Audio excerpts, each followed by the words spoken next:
¿Qué tal? Muy buenos días a todos. Yo soy Daniel Roque Vítolo, soy el director del Departamento de Derecho Económico Empresarial de la Facultad de Derecho de la Universidad de Buenos Aires y fui convocado para tener esta charla con ustedes y hablar de algunos aspectos vinculados a lo que es el derecho comercial y el derecho de la empresa en este nuevo Código Civil y Comercial de la Nación que fue sancionado a través de la Ley 26.994. La primera cuestión que tenemos que advertir cuando hablamos de este código es la particularidad de la forma en que el código fue redactado. Porque, como es de conocimiento de todos, este código nació a partir de una iniciativa de la Presidenta de la República y el Poder Ejecutivo designó una comisión conformada por 3 juristas, el presidente de la Corte, el doctor Ricardo Lorenzetti, la vicepresidenta de la Corte, la doctora Elena Hayton de Nolasco, y la doctora Aida Kemmelmacher de Carlucci, una prestigiosa jurista que fue también presidente de la Corte Suprema de la provincia de Mendoza. Es un código ideado y diseñado por esta comisión que para su trabajo se apoyó en 32 subcomisiones que fueron integradas a su vez por 100 juristas.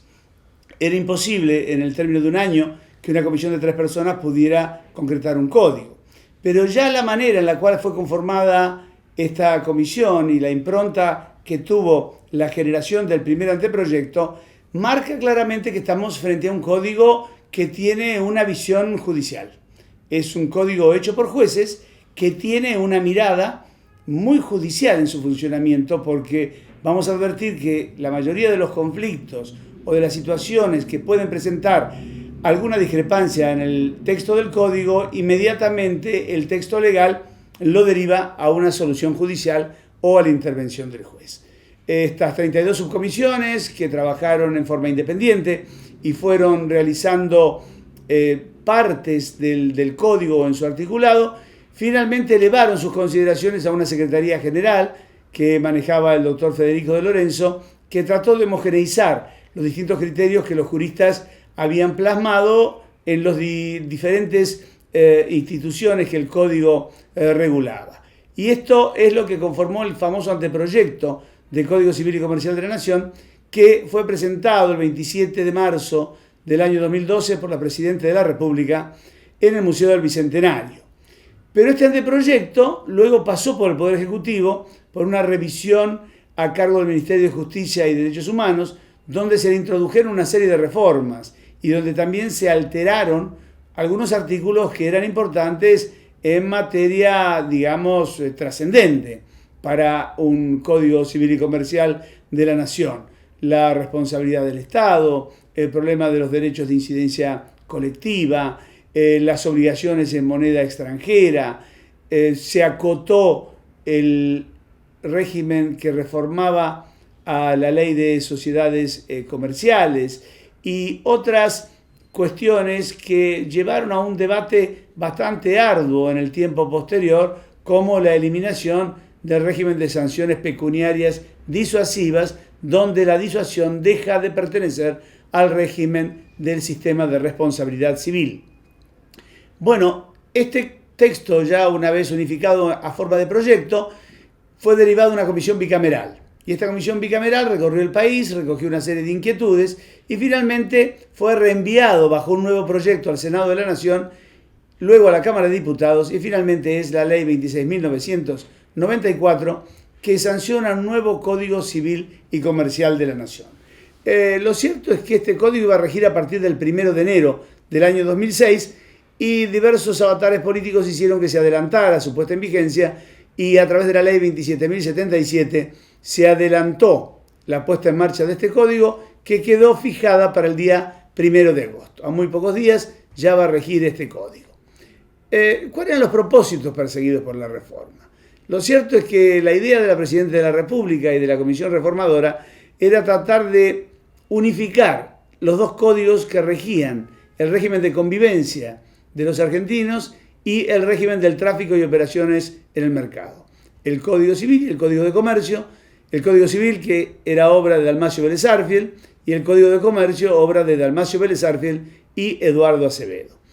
Para esto la propia Presidenta en su decreto y la Comisión lo dicen los fundamentos, intentaba que se buscaran los antecedentes que se habían generado en nuestro país ya desde el año 1926 y luego en el año 1936 con el proyecto de Bibiloni, el anteproyecto de 1954, el proyecto de la Cámara de Diputados del año 1987, el proyecto del año 1992 y el gran proyecto del año 1998 que finalmente tuvo sanción legislativa pero fue vetado por el Poder Ejecutivo. La pregunta es, este Código Civil y Comercial de la Nación, ¿qué significa? Significa una alteración sustancial en el régimen del derecho mercantil, se mercantiliza el derecho civil, se civiliza el derecho mercantil. Bueno, lo cierto es que la derogación que se ha realizado con la sanción de este nuevo código incluye la derogación de los dos códigos principales que rigen la vida común de los argentinos. Se deroga el Código Civil y se deroga el Código de Comercio. Aquí no hay una incorporación del Código de Comercio al Código Civil, ni tampoco hay una invasión del Código de Civil en el Código de Comercio. Lo cierto es que estamos frente a una nueva concepción que es el concepto unificador. Y la pregunta que nos hacemos los comercialistas, los que estamos en el derecho mercantil, es ¿qué ha pasado con el derecho mercantil en este nuevo código?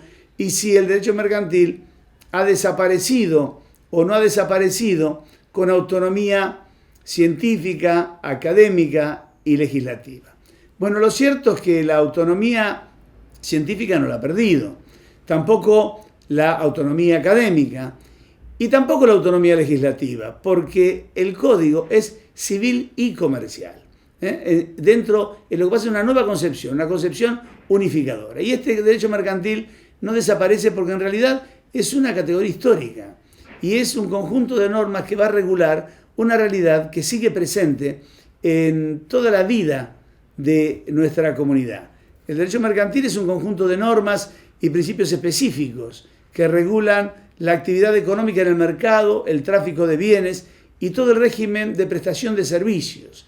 Y estas normas están diseminadas a lo largo del articulado de todo este nuevo Código Civil y Comercial de la Nación.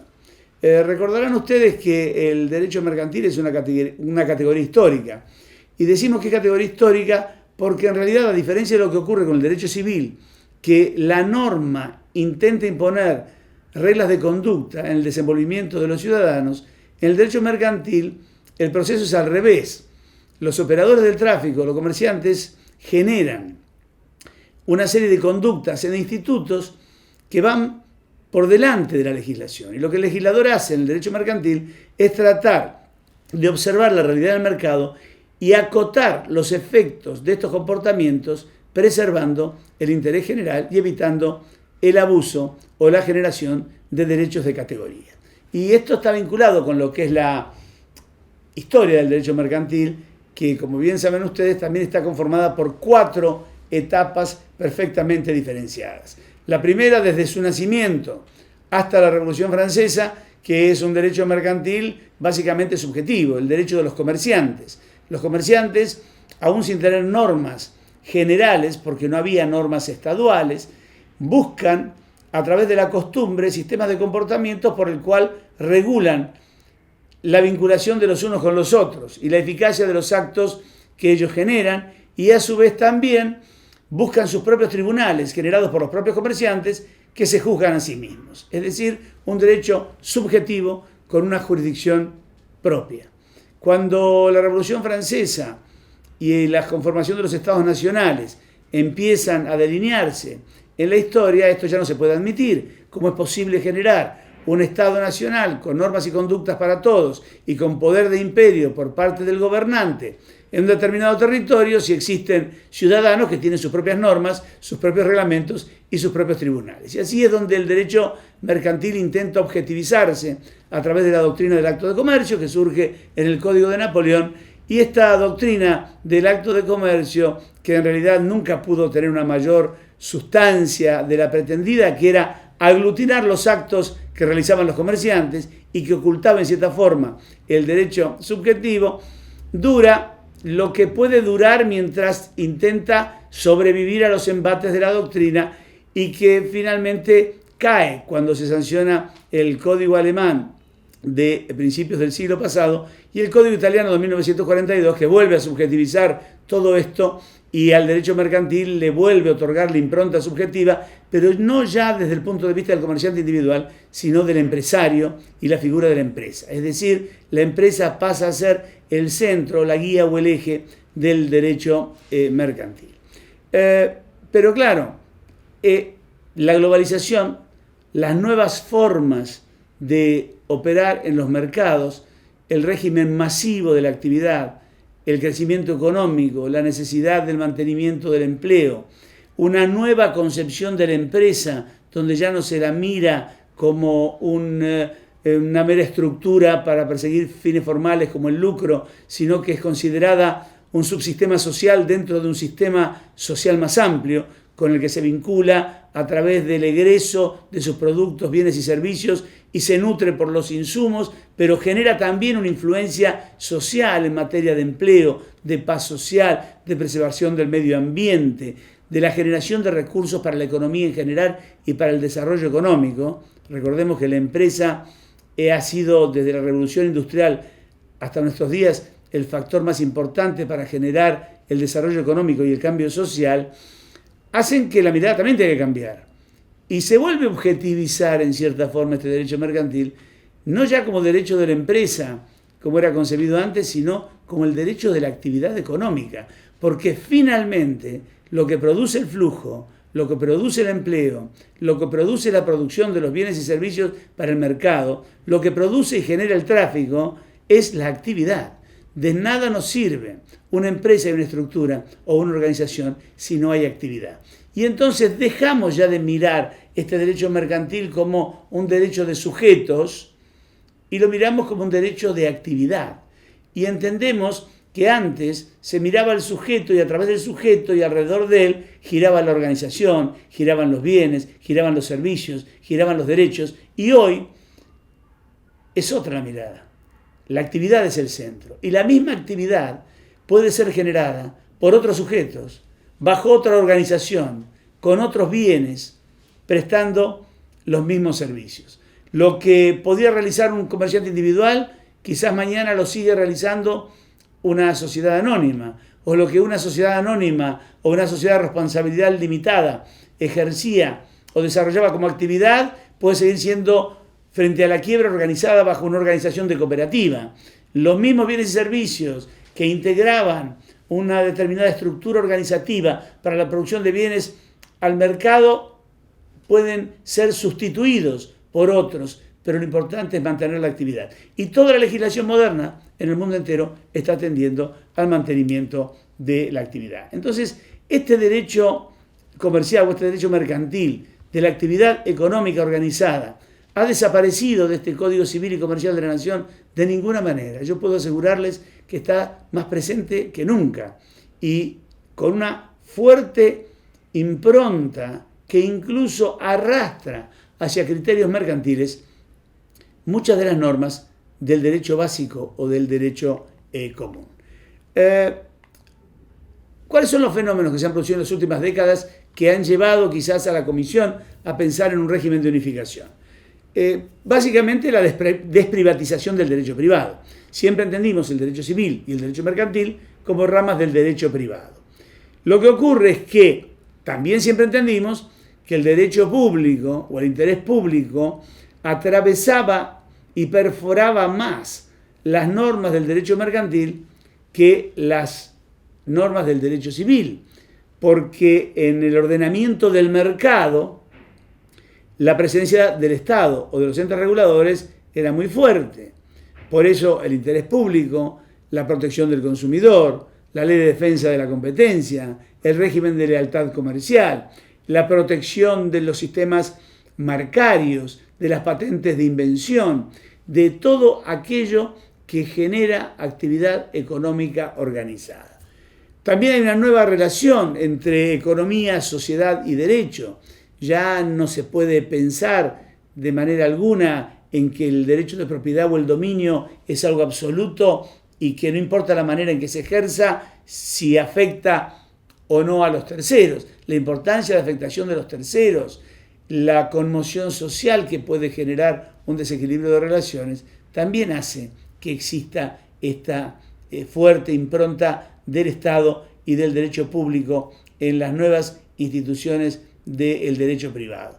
Ya tuvimos un primer avance en el año 1968 con la reforma de la ley 17.711 y se incorporaron al Código Civil figuras muy importantes, como la teoría de la imprevisión, el abuso del derecho, la lesión subjetiva, el pacto comisorio tácito, que eran normas, muchas de ellas, que también abrevaban en algunos aspectos de un derecho público que se vinculaba con el derecho comercial o el derecho mercantil.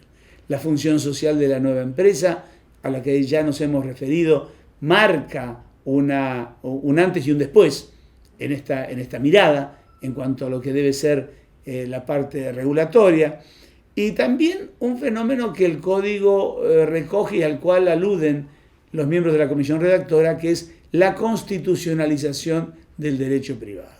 La reforma constitucional del año 1994 trae a la Argentina una nueva mirada por la incorporación de nuevos derechos dentro de nuestra Carta Magna, el Estatuto del Consumidor, por ejemplo, ¿no es cierto? Y la protección ambiental. Y ello tiene que tener su reflejo en normas de derecho común. Ya no tener que recurrir finalmente a la Constitución como última ratio de la interpretación jurídica de nuestro régimen de convivencia, sino que tienen que haber normas operativas en la legislación común para que esta constitucionalización pueda llevarse a cabo.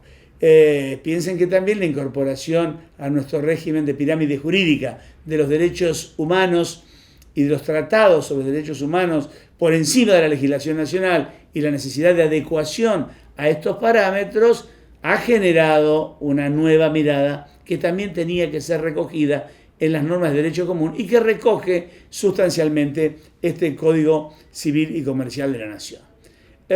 Ahora, ¿debía unificarse o no debía unificarse? ¿Podía respetarse este régimen al que hemos hecho referencia sin necesidad de colocar todas las normas en un código único? Bueno, este es un tema muy opinable. Los que estaban a favor de la unificación señalaban que la unificación era parte de que el derecho privado recogiera estos cambios económicos y sociales que se habían producido no solo en nuestra comunidad, sino en el mundo entero. Hay quienes pensaban que hay una equiparación entre la dinámica negocial, civil y comercial en el mundo moderno.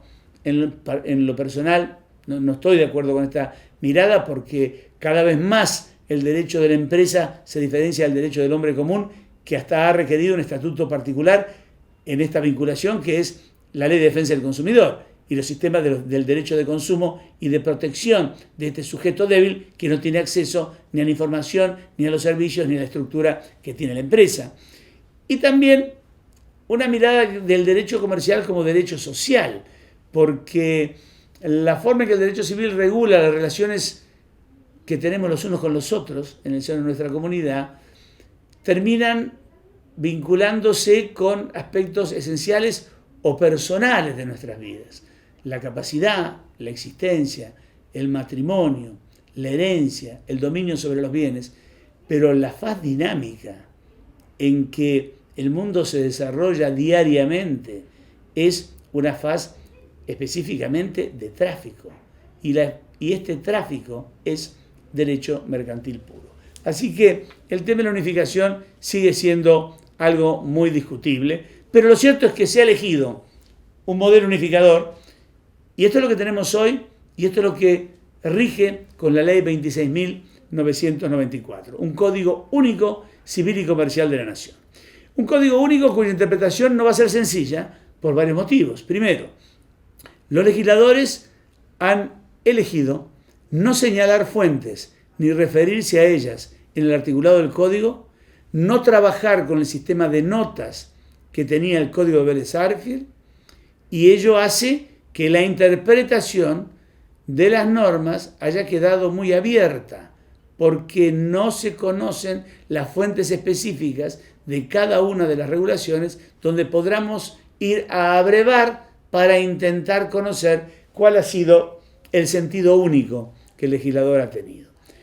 Por otro lado, no hay otros modelos en el mundo de una unificación de esta naturaleza, salvo algunas experiencias muy particulares. El Código Italiano de 1942, que en realidad dentro del proceso de unidad contiene a un código de comercio internamente sobre la empresa y sobre el empresario.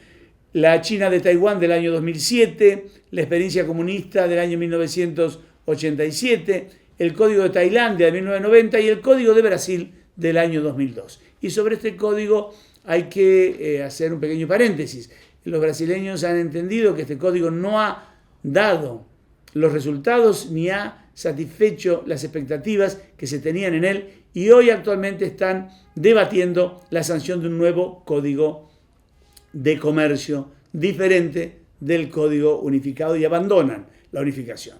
Las otras experiencias unificadoras, las de Suiza, Túnez, Marruecos, Turquía, Senegal, Unión Soviética, Cuba, Holanda, Mongolia, Vietnam, Federación Rusa, de todo el siglo pasado, lo cierto es que no han sido unificaciones de esta naturaleza, no han unido todo en un único cuerpo, sino que han unido obligaciones y contratos, algunos aspectos generales, pero no son códigos totales, como es el caso de Paraguay, que tiene un código unificado, el segundo de Latinoamérica, junto con el de Brasil, pero que en realidad tiene aparte una ley del comerciante que casi es un estatuto del empresario y un mini código de comercio para regular estas relaciones.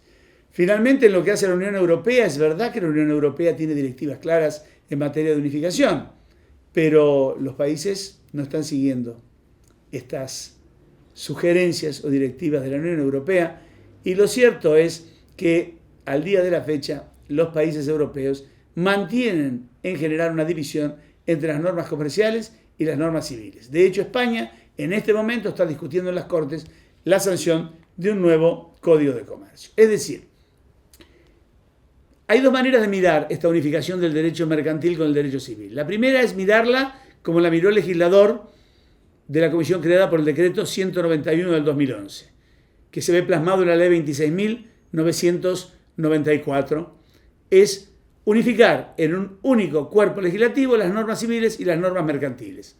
Y cuidado con esto, porque hay unificación en el cuerpo, pero las normas civiles y mercantiles están diferenciadas dentro del código y tienen su propio régimen y su propia regulación en cada uno de los institutos. Y la otra mirada era seguir una propuesta clásica que había disparado en su momento el profesor Garrigues en España, que era dividir tres grandes cuerpos de legislación para permitir que las modificaciones que se vayan dando en la realidad permitan una adaptación o reforma sin tener que abrir una discusión nueva sobre todo el articulado del código. Saben ustedes que tocar un cuerpo normativo tan complejo generalmente atemoriza, porque uno piensa, bueno, una vez que abrí el código para tocar un instituto, van a salir voces para tocar todo, y fue uno de los motivos por los cuales durante más de 150 años el Código de Belles-Arts no fue abierto.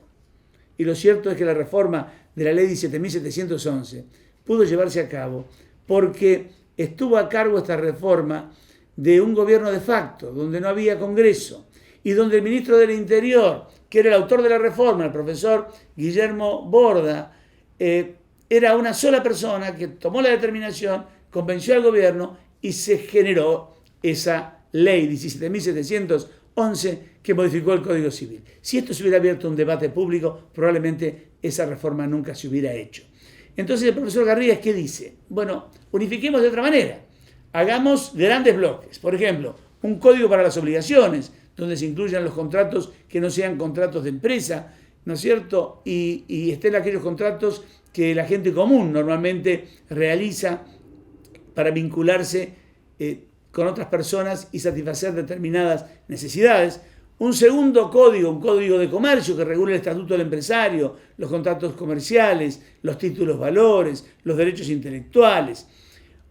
Un tercer cuerpo normativo, que es un código civil en sentido estricto, que contenga normas sobre personas, familia, sucesiones y derechos reales.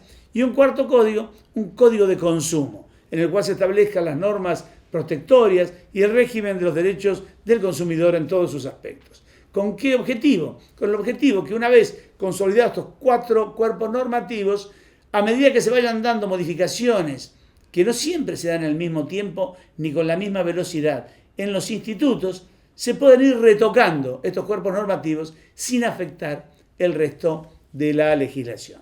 Pero este no es el método que ha elegido la Comisión, y lo cierto es que hoy tenemos un código que podemos definir de la siguiente manera. Es un código que trata específicamente de la unificación legislativa del derecho civil y comercial, un código único. Es un código de unificación del derecho privado. Intenta concentrar en un único cuerpo normativo todas las normas de derecho privado, o la mayoría de ellas, que no necesitan de una regulación específica en una ley especial. Se unifican para el futuro las sociedades civiles y comerciales. Se unifican algunos aspectos de la responsabilidad contractual y extracontractual, y en esto hay que tener cuidado. Mucho se ha dicho y se ha escrito sobre que ahora se unifique el régimen de responsabilidad. Esto no es verdad. Hay unificación en algunos aspectos vinculados al régimen de responsabilidad, por ejemplo la prescripción, pero no se equiparan ambos regímenes, y se tiende a una unificación en materia de privilegios, entre muchos otros aspectos. Y sobre estos aspectos particulares es sobre los cuales vamos a tratar de avanzar a lo largo de esta charla.